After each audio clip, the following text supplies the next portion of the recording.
الحمد للہ وحدہ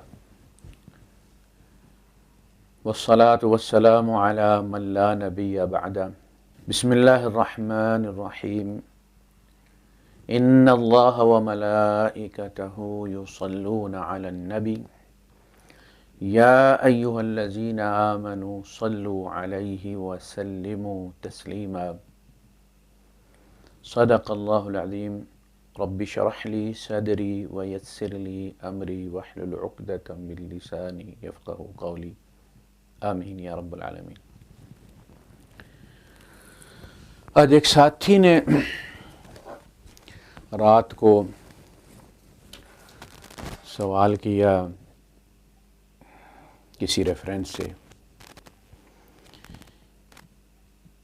کہ اللہ پاک جو ہے وہ ہمیں یہ حکم دیتا ہے کہ نبی پر صلوات پڑھو، جس کا ترجمہ ہم درود کرتے ہیں،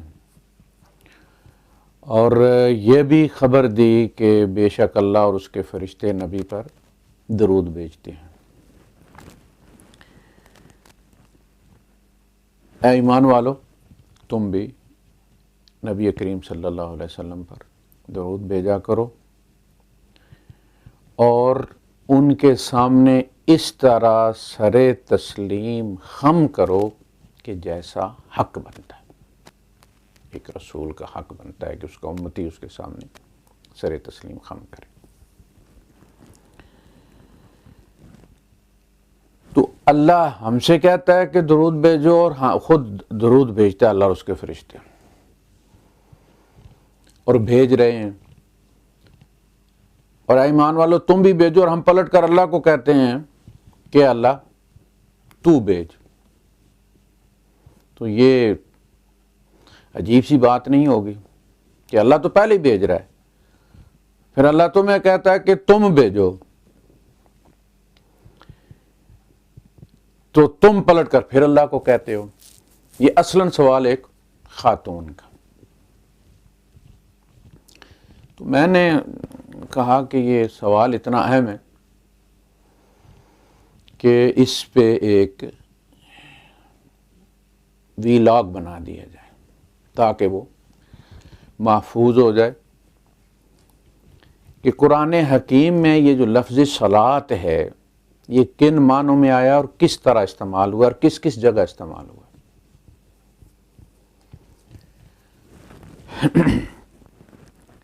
ایک تو صلاۃ وہ ہے کہ جس سے پہلے وضو کرنے کا حکم دیا گیا ہے، یا ایھا الذین آمنوا اذا قمتم الی الصلاۃ فاغسلوا وجوہکم وایدیکم الی المرافق وامسحوا برؤوسکم وارجلکم الی الکعبین، اور جس کے قائم کرنے کا حکم دیا گیا۔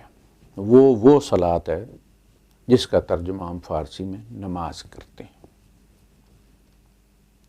یہ ایک الگ چیز ہے۔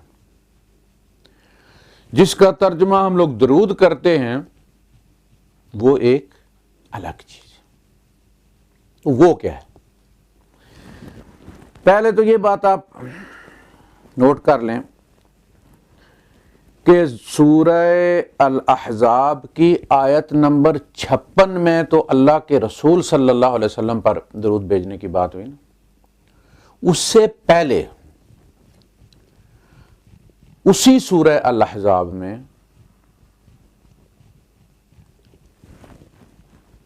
آیت نمبر 43 اس میں مومنوں کا بھی ذکر ہے، بالکل اسی طرح کہ اللہ پاک ان پر درود بھیجتا ہے اور اس کے فرشتے بھی بھیجتے ہیں۔ لیکن آپ یہ بات مولویوں کے منہ سے نہیں سنیں گے، کیونکہ مولوی تو مومنوں کو گالیاں دیتے ہیں، غیبت کرتے ہیں، کافر قرار دیتے ہیں، مرتد ملحد قرار دیتے ہیں، ٹانگیں کھینچتے ہیں۔ لہذا کوئی بھی اٹھ کے سوال کر سکتا ہے کہ مولوی جی اللہ پاک تو مومنوں پر درود بھیجتا ہے، ایمان والوں پر، تو یہ آپ کیوں گالیاں دیتے ہیں؟ کیا یہ بھی کوئی درود کی قسم ہے؟ جو غیبت کرتے ہیں، چغلی کرتے ہیں، گندی گالیاں دیتے ہیں ممبر پر سے، تو آپ نے سنا ہی نہیں ہوگا ہم نے نہیں سنا، خود پڑھا ہے تو پتا چلا ہے۔ آیت نمبر 43 میں فرمایا ہو الذی، وہ ہستی ہے، وہی ہے وہ الذی جو یصلی علیکم وملائکتہ، جو تم پر رحمت بھیجتا ہے۔ یہ ہے اصل چیز، صلاۃ کا مطلب یہ ہے، جس کو ہم درود کہتے ہیں وہ اصلاً رحمت اللہ کی طرف سے ہوتی ہے تو رحمت ہوتی ہے، فرشتوں اور ایمان والوں کی طرف سے ہوتی ہے تو رحمت کی دعا ہوتی ہے۔ ہمارے پاس کیا ہے جو ہم پیش کریں؟ وہ شاعر کہتا ہے کہ بندہ کسی بندے کو کیا دیتا ہے؟ بندے تو بہانہ ہیں، خدا دیتا ہے۔ وہ تو مشکل میں بھی ڈالے تو کروں شکر ادا، کوئی اپنا سمجھ کر ہی تو سزا دیتا ہے۔ یعنی اللہ پاک اگر مشکل میں ڈالے تو بھی میں اس کا شکر ادا کرتا ہوں کہ میں اسے یاد ہوں، میری بھی کوئی اہمیت ہے، میں بھی اس کا کوئی کنسرن ہوں، میرے ساتھ بھی اس کا کوئی تعلق ہے۔ اس کی مثال سمجھیں آپ کہ بارش ہو رہی ہے اور بہت سارے بچے باہر کیچڑ میں کھیل کود رہے ہیں، جیسا کہ ان کی نیچر ہے۔ ہم بھی اسی طرح سے بارش میں بھاگتے دوڑتے کیچڑ میں ایک دوسرے کے اوپر پھینکتے ہوئے۔ ایک بندہ آتا ہے اور وہ دیکھتا ہے کہ ان 10 12 14 یا 20 بچوں میں اس کا بیٹا بھی شامل ہے۔ تو اب بتائیے کہ وہ ڈانٹے گا کس کو اور مارے گا تو کس کو؟ اسی کو جس کے ساتھ اس کا تعلق ہے، اسی کو جس کا کیچڑ سے لتھڑ جانا، کیچڑ سے بھر جانا، گندا ہو جانا اسے تکلیف دیتا ہے۔ لہذا وہ اپنے بچوں کو بلائے گا، ڈانٹے گا، تھپڑ بھی دے مارے گا، دوسروں کو کچھ نہیں کہے گا۔ تو وہ جو سزا ہے وہ محبت کو ظاہر کرتی ہے، تعلق کو ظاہر کرتی ہے، اس درد کو، اس تکلیف کو ظاہر کرتی ہے جو آپ کو کسی کو برے حال میں دیکھ کر آپ کو محسوس ہوا ہے۔ تو وہ کہتا ہے کہ بندہ کسی بندے کو کیا دیتا ہے؟ ہمارے پاس ہے کیا؟ دعا بھی ہم اللہ ہی سے کرتے ہیں کہ وہ دے، ہم کسی کو کیا دے سکتے؟ نہ کسی کو امیر کر سکتے ہیں، نہ کسی کو غریب کر سکتے ہیں، نہ کسی کو رزق دے سکتے، وہ اللہ ہی دیتا ہے۔ بندہ کسی بندے کو کیا دیتا ہے؟ دونوں ہی بندے ہیں۔ یا ایھا الناس انتم الفقراء، اے لوگو تم فقیر ہو، سارے ہی فقیر ہو۔ کس کے؟ اللہ کے۔ تم اللہ کے گدھا ہو۔ دعا میں بھی ہم گدھا ہی ہیں، کسی کو بھی دیں، نبی کو بھی ہم دعا دیں، نبی کے لیے بھی دعا کریں تو ہم نے اللہ سے ہی کہنا ہے کہ اللہ تو اپنی رحمتیں بھیج ہمارے نبی پر۔ ہم ان کا حق ادا نہیں کر سکتے، ہمارے پلے ہے ہی نہیں کچھ دینے کو نے۔ تو بندہ کسی بندے کو کیا دیتا ہے؟ بندے تو بہانہ ہیں، خدا دیتا ہے۔ وہ تو مشکل میں بھی ڈالے تو کروں شکر ادا، کوئی اپنا سمجھ کر ہی سزا دیتا ہے۔ کوئی تعلق ہوتا ہے سزا کے لیے بھی، کوئی تعلق چاہے۔ وہ لوگ کہتے ہیں نا آپ ناراض ہیں، تو میں ان سے کہتا ہوں کہ ناراض ہونے کے لیے بھی ایک تعلق چاہیے۔ میں کیوں آپ سے ناراض ہوں گا؟ ناراض تو بندہ اس سے ہوتا ہے نا جس کے ساتھ کوئی تعلق کا رشتہ ہوتا ہے بندے کا۔ تو ہم جو دعا کرتے ہیں نا کہ اللہ پاک تو بھیجتا ہے اور اللہ ہی بھیج سکتا ہے رحمتیں، رحمتوں کے خزانے ہی اس کے پاس ہیں۔ ہم کیسے رحمت بھیج سکتے ہیں؟ ہم رحمت کی دعا کرتے ہیں نماز میں بھی، اللہم صلی علی محمد وعلی آل محمد، اللہ تو رحمتیں بھیج نبی پر اور نبی کی آل پر۔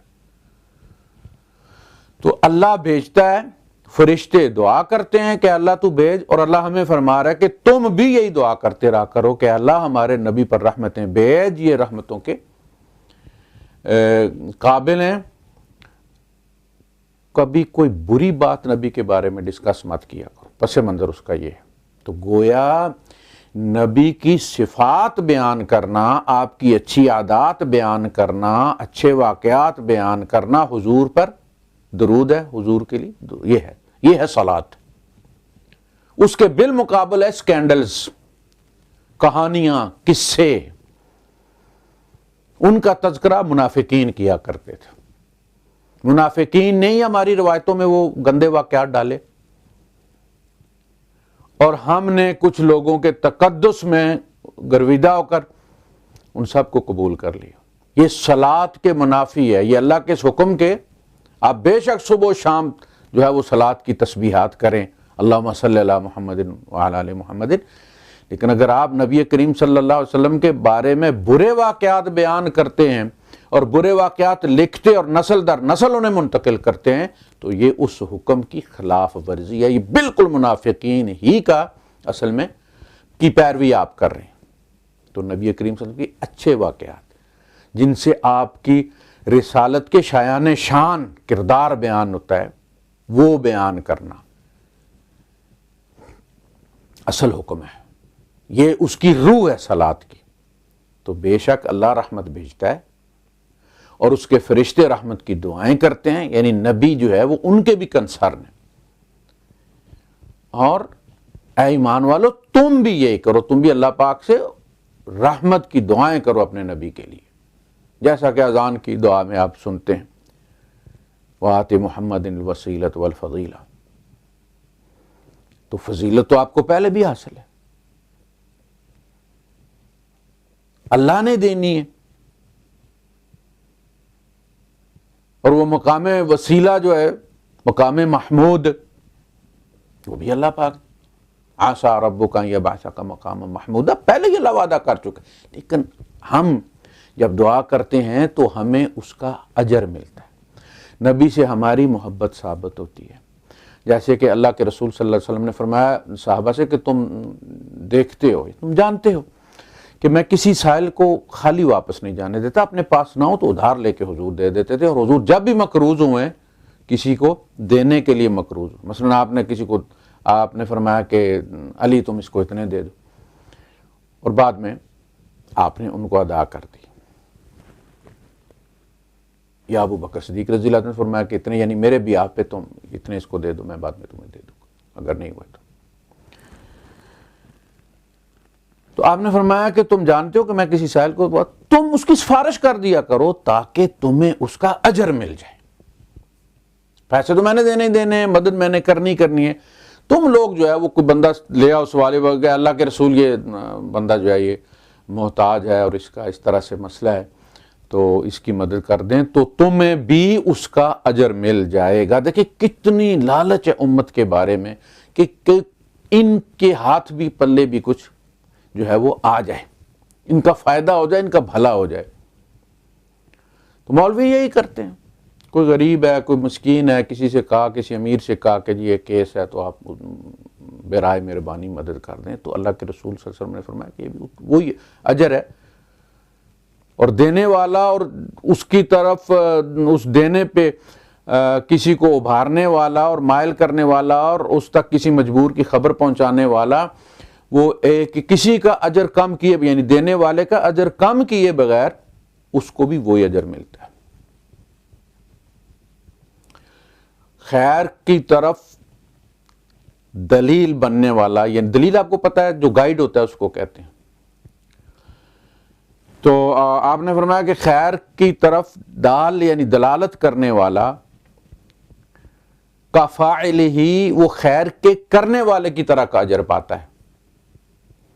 تو اس لیے فرمایا کہ بے شک اللہ، یعنی یہ وہی چیز ہے، اللہ پاک کے اس حکم کی سنت میں ہی حضور بھی یہی کہہ رہے ہیں، یعنی اللہ تو بھیجتا ہی ہے، اللہ پاک نے یہ طریقہ بتایا کہ اللہ تو بھیجتا ہی ہے، فرشتے اجر کما رہے ہیں اس رحمت کی دعا کر کے۔ اے ایمان والو تم بھی دعا کیا کرو اللہ پاک سے کہ وہ اپنے نبی پر رحمتیں بھیجے۔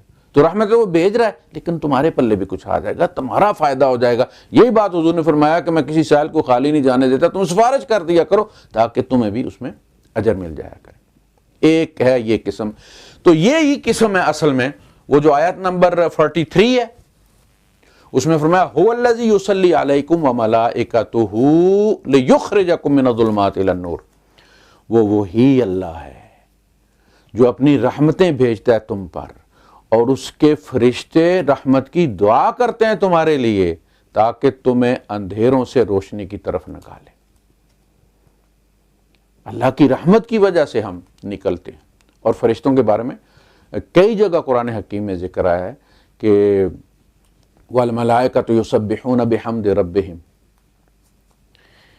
وَيَسْتَغْفِرُونَ لِمَنْ فِي الْأَرْضِ وَيَسْتَغْفِرُونَ لِلَّذِينَ آمَنُوا، استغفار کرتے ہیں، ربنا وسعت كل شيء رحمتا وعلما فاغفر للذین تابوا، اے اللہ توبہ کرنے والوں کی توبہ قبول فرما۔ تو وہ بھی یعنی انہیں پتہ ہے کہ اللہ پاک توبہ کرنے والے کو محبوب رکھتا ہے، تو اللہ کا محبوب ان کا بھی محبوب بن جاتا ہے، اور اس کی سفارش کر کے اصل میں اللہ کی محبت کو اپنی طرف متوجہ کرتے ہیں۔ اس لیے کہ محبت کی نشانی یہ ہے کہ آپ کو اپنے محبوب کا محبوب بھی جو چیز اس کو پسند ہوتی ہے وہ آپ کی پسند بن جاتی ہے۔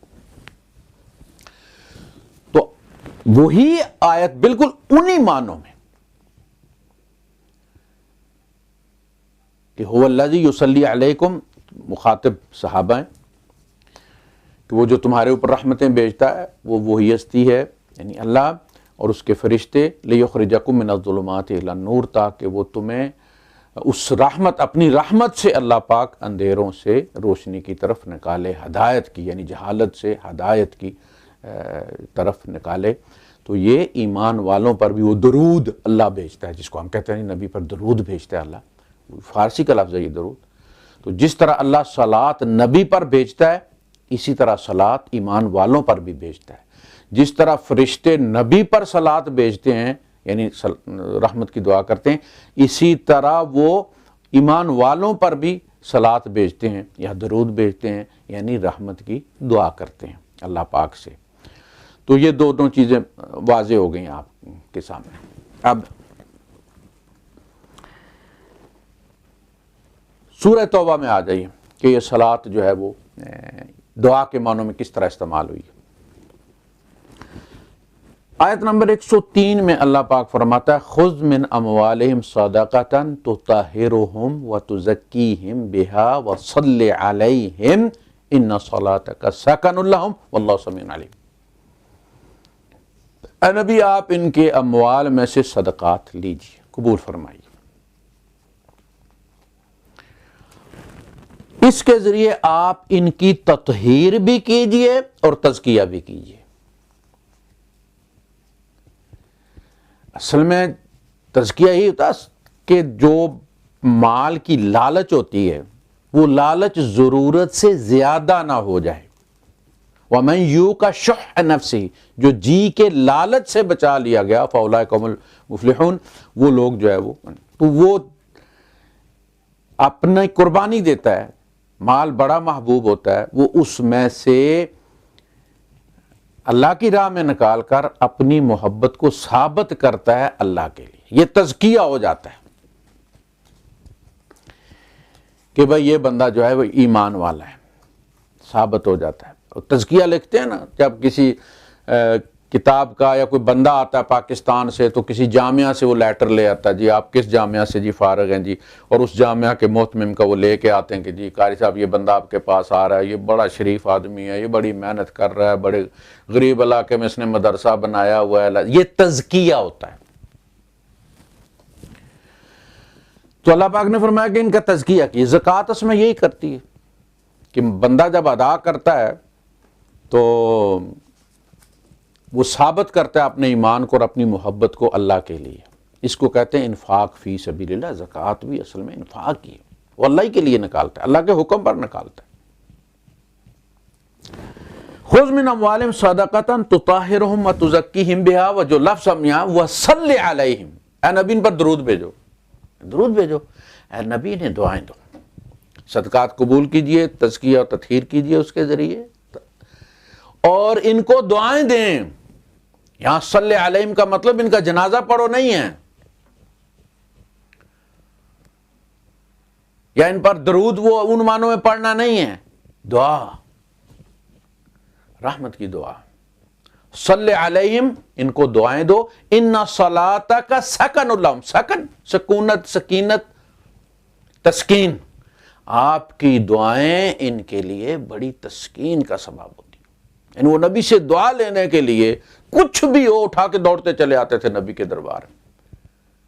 مہاجرین کی آمد ہے، مختلف علاقوں سے جو لوگ ہیں وہ مسلمان ہوتے ہیں اور پھر وہ علاقہ چھوڑ کے مدینے آ جاتے ہیں، مکان ان کے لیے خریدنا پڑتا ہے، ان کو رہائش دینے کے لیے، ان کو ٹھہرانے کے لیے، اس کے لیے انفاق کی ضرورت ہے۔ لوگوں کو پتہ چلتا ہے وہ اپنا باغ، ان آیات کے نزول کے بعد باغ اپنا آ کے اللہ کے رسول صلی اللہ علیہ وسلم کے حوالے کر دیا۔ فرمایا کہ آپ انہیں دعائیں دیا کیجئے، یہ اس تسکین کے لیے اصل کرتے ہیں جو آپ کی دعا سے انہیں حاصل ہوتی ہے کہ اللہ کے رسول نے ہمیں دعا دی۔ ان صلاتک سکن لہم، اس کا مطلب یہ نہیں کہ تیری نمازیں یا تیرے جنازے، نہیں، آپ کی دعا۔ تو صلات اصلاً دعا ہے۔ صلات بطور اصطلاح جس کے لیے وضو کہا گیا وہ ایک الگ چیز ہے، اس کے قائم کرنے کا حکم دیا گیا ہے۔ دعا دینا وہ الگ چیز ہے۔ صلی علیہم، انہیں دعائیں دیں، ان صلاتک سکن لہم، یہ سورہ احزاب کی، سورہ توبہ کی آیت نمبر 103۔ سورہ اس توبہ ہی کی آیت نمبر 84 ہے۔ منافقین کے بارے میں کہا گیا وَلَا تُصَلِّ عَلَيْهِمْ، دیکھیے یہاں صلی علیہم امر کا صیغہ ہے، آپ انہیں دعا دیں۔ وَلَا تُصَلِّ عَلَيْهِمْ 84، آیت نمبر 84، وَلَا تُصَلِّ عَلَيْهِمْ، نئی دعا دینی آپ نے، ان کو آپ نے دعا نہیں دینی۔ وَلَا تُصَلِّ عَلَىٰ أَحَدٍ مِّنْهُمْ مَاتَ، ان میں سے کوئی بھی مر جائے آپ نے اس کے لیے دعا نہیں کرنی۔ صلی علیہ، نماز والی جو صلاۃ ہے وہ لام کے ساتھ ہے، اللہ کے لیے نماز پڑھ، میں نماز پڑھتا ہوں اللہ تعالیٰ کے لیے، نیت کی تھی اس نماز کی، فرض اللہ تعالیٰ، وہ لام کے سیغے کے اعلیٰ۔ صلی علیہم، دعا دیں ان کو، ان صلاتک سکن لہم، آپ کی دعائیں ان کی بڑی تسکین کا باعث ہیں۔ منافقین کے بارے میں فرمایا وَلَا تُصَلِّ عَلَىٰ أَحَدٍ مِّنْهُمْ مَاتَ، ان میں سے کوئی مر جائے تو آپ نے دعا نہیں کرنی۔ اگر جنازے کا وقت نکل گیا اور وہ بندہ دفن ہو گیا، وَلَا تَقُمْ عَلَىٰ قَبْرِ، آپ نے اس کی قبر پر آ کر بھی دعا نہیں کرنی، میت پر بھی نہیں کرنی، قبر پر بھی نہیں کرنی، اس لیے کہ جو بندہ اللہ کے رسول صلی اللہ علیہ وسلم کے اطلاع کے بغیر دفن کر دیا جاتا تھا، عام مسلمان جنازہ پڑھ کے دفن کر دیتے تھے، حضور کو بعد میں پتہ چلتا تھا تو حضور پھر اس کی قبر پر جا کے اس کی مغفرت کی دعا کیا کرتے تھے۔ تو منافقین کے بارے میں فرمایا نہ تو آپ نے ان کی میت پر دعا کرنی ہے نہ قبر پر دعا کرنی ہے۔ نماز جنازہ جس کو ہم کہتے ہیں نا، اصل میں وہ دعائے جنازہ ہے، وہ نماز نہیں ہے، وہ دعائے جنازہ ہے۔ آپ میت کو دعا دے کے رخصت کرتے ہیں، اس کے لیے وضو کی ضرورت نہیں ہے۔ جنازہ ہو رہا ہے، جنازہ کھڑا ہو گیا ہے، آپ کہیں جا رہے ہیں، موٹر سائیکل سائڈ پہ کیجئے، گاڑی سائڈ پہ کیجئے اور ان کے ساتھ اس دعا میں شریک ہو جائیے، وضو کی کوئی ضرورت نہیں ہے۔ بوٹوں سمیت کھڑے ہو کر دعا کر دیجیے۔ اللہ کے رسول صلی اللہ علیہ وسلم نے تو جوتوں سمیت فرض نماز پڑھائی ہے، جماعت کے ساتھ پڑھائی ہے۔ آپ نے فرمایا یہود جوتے اتار کر نماز پڑھتے، تم جوتوں سمیت نماز پڑھو۔ نماز ایک ہی جیسی ہوتی تھی۔ ہمارے یہاں جو کہانیاں ہیں نا، کہ اس میں یہ نہیں تھا، اس میں یہ نہیں تھا. یہ رکوع، قیام اور سجدہ یہ ہر نبی کی نماز میں یہ فرض رہے ہیں. اب داڑیاں یہود کی بھی ہیں، مسلمانوں کی بھی ہیں، لباس بھی ایک ہی ہے ان کا. اسی لیے تو غزوہ بدر میں، غزوہ احد میں حضرت حذیفہ ابن یمان رضی اللہ عنہ کے والد جو یمان تھے وہ مسلمانوں کے ہاتھوں شہید ہو گئے تھے. فرق نہیں تھا کوئی بھی، کپڑے ایک جیسے تھے، داڑیاں ایک جیسی.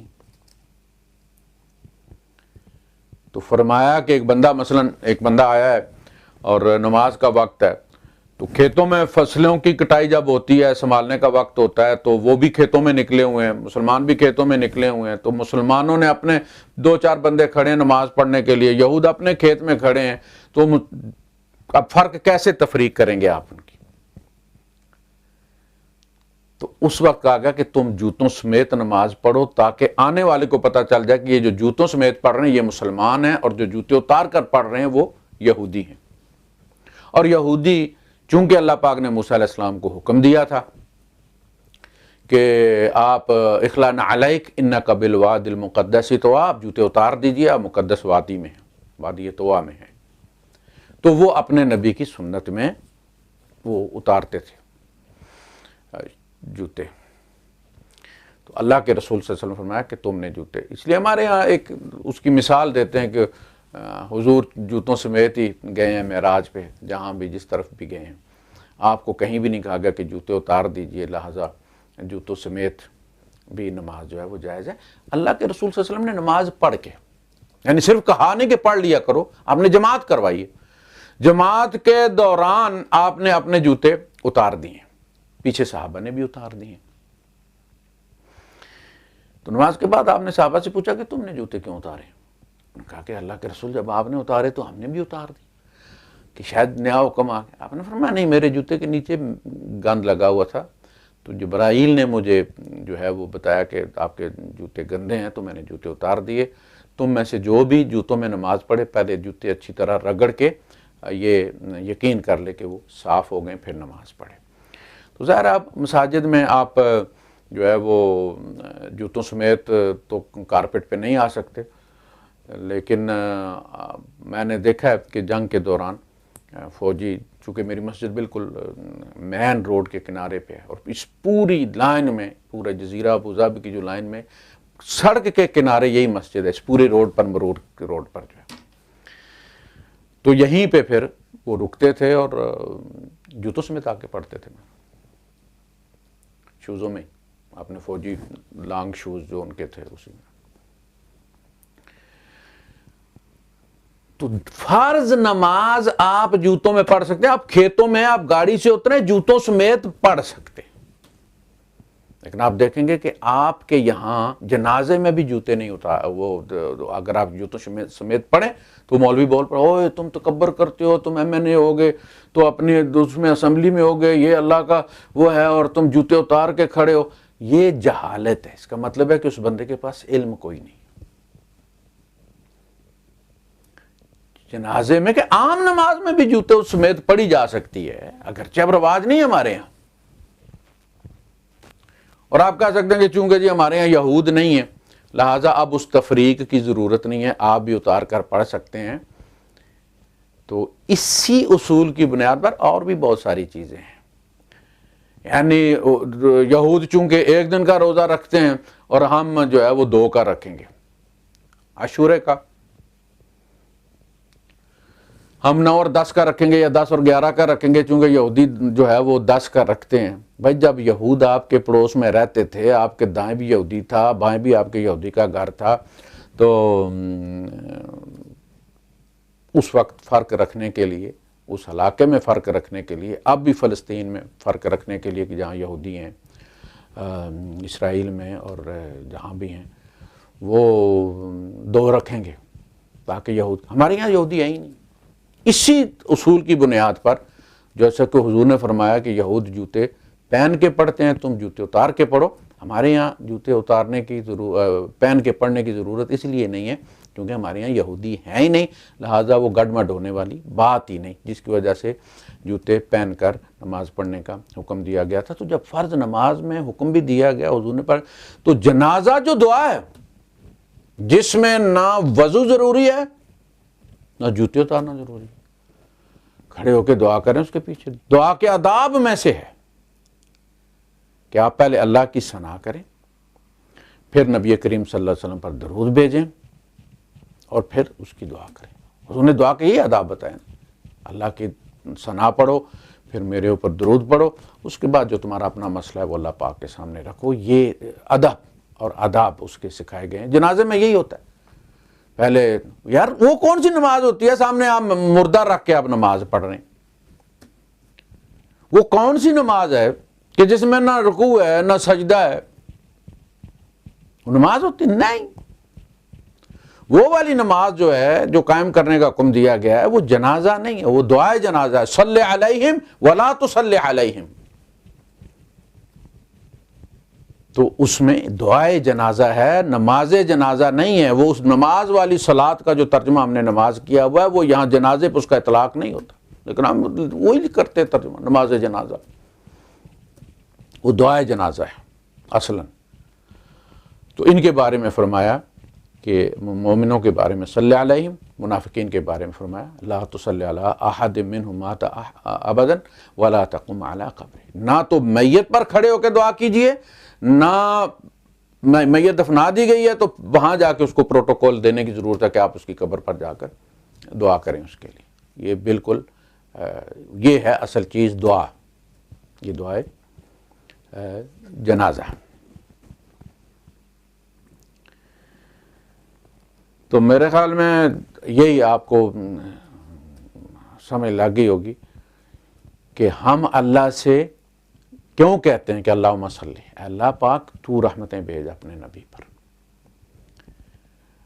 اللہ پاک ہم سے یہی کہتا ہے کہ میں تو رحمت بھیج ہی رہا ہوں، تم رحمت کی دعا جو ہے وہ کر کے نبی کے ساتھ اپنے اٹیچمنٹ، اپنے تعلق کو ثابت کرو، ریوائیو کرو۔ جس کے لیے آپ کو پتہ، جس کے ساتھ آپ کا تعلق ہوتا ہے، بیٹا گھر سے باہر نکلتا ہے تو ماں دعائیں کرتی رہتی ہے جب تک وہ پلٹ کر نہیں آتا، تعلق ہوتا ہے نا۔ ماں کیا دیتی ہے؟ کیا ماں کے پاس دینے کے لیے؟ دعائیں۔ نبی کے لیے دینے کے لیے ہمارے پاس کیا ہے؟ نبی کے حق میں دعا کرنا ہے۔ تو اصلاً یہ ہے کہ نبی کے اندر خوبیاں بیان کرنا درود ہے، تزکیہ ہے، تطہیر ہے، اور نبی کی ذات میں کوئی عیب والی کہانی بیان کرنا جو نبی کے شایان شان نہیں ہے، اس میں راوی اگر بدری بھی ہے تو اس کی کوئی اہمیت نہیں ہے مقام رسالت کے سامنے۔ یہی بات اللہ پاک نے سورہ نور میں فرمائی ہے۔ جب تم نے سنا تو سنتے ہی تم نے کیوں نہیں کہہ دیا کہ ہم اس پہ منہ نہیں کھول سکتے، ہمارے یہ شایان شان نہیں ہے۔ یہ نہیں فرمایا کہ تم نے ان سے راوی کیوں نہیں طلب کیے، بلکہ فرمایا کہ تم نے سنتے کہ یہ ہمارے نبی کے شایان شان نہیں ہے، یہ نبی کے گھر والوں کے شایان شان نہیں، اہل بیت کے شایان شان نہیں ہے۔ یہ کہانی بھائی صاحب آپ لے جاؤ کہیں۔ یہ ہے اصل صلاۃ۔ ہر وہ مجلس جس میں نبی کریم صلی اللہ علیہ وسلم کے بارے میں کوئی ایسی عیبدار چیز بیان کی جا رہی ہو کہ جو آپ کی رسالت کے شایان شان نہیں، مقام رسالت کے شایان شان نہیں، آپ کے بارے میں اللہ پاک کی بتائی ہوئی جو قرآن حکیم کی جو آیات ہیں جو حضور کی سیرت کو بیان کرتی ہیں۔ اس لیے میں کہتا ہوں کہ سیرت کی سب سے بہترین اور مستند کتاب جو ہے وہ کتاب اللہ ہے، وہ قرآن حکیم ہے۔ اس میں اللہ پاک نے اپنے نبی کی جو ہے وہ تعریف کی ہے، آپ کی صفات بیان کی ہیں، اور جس چیز کا ہم سے مطالبہ کیا ہے وہ چیز نبی کریم صلی اللہ علیہ وسلم کے پاس کی ذات میں آلریڈی موجود ہے، ہم نے اپنے اندر اس کو پیدا کرنا ہے، جبکہ نبی کے اندر وہ چیز آلریڈی موجود ہے۔ اس لیے فرمایا ما آتاکم الرسول فخذوہ وما نہاکم عنہ فانتہوا، نبی جو چیز تمہیں دیں قول سے یا عمل سے اسے لے لو اور جس چیز سے منع کریں رک جاؤ، قولاً اور فعلاً. یہ ہے اصل درود. وآخر دعوانا ان الحمد للہ رب العالمین.